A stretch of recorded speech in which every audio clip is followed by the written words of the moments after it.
முருக வழிபாடு ஏகோபித்த வலிமையை உங்களுக்கு கொடுக்கும்.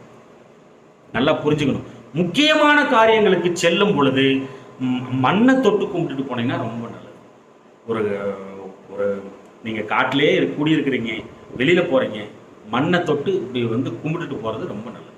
இல்லை மண்ணை தொட்டு நிறைய பேர் வந்து மண்ணை தொட்டு திருநீராக வச்சுக்கிறாங்க. அது மாதிரிலாம் செய்யலாம். ஓகே, பாக்கு வந்து போட்டிங்கன்னா ரொம்ப நல்லதுங்க உங்களுக்கு. அது துவர்ப்புன்னு தான் நினைக்கிறேன், மேபி. கரெக்டு தானே? சரியா போச்சு. அப்போது அந்த துவர்ப்பு வந்து பாக்கில் இருக்குது. பாக்கு போட்டிங்கன்னா ரொம்ப நல்லது உங்களுக்கு. சில பேர் சொல்லுவாங்க அந்த பாக்கில் இருக்கிற விஷயம், அந்த துவர்ப்பு விஷயம் வந்து பார்த்தீங்கன்னா அது ஏதோ கரெக்டு கொடுக்குதுன்றாங்க இந்த ஹார்ட்டுக்கு. அது தெரில, நீங்கள் வேணால் தட்டி பாருங்கள்.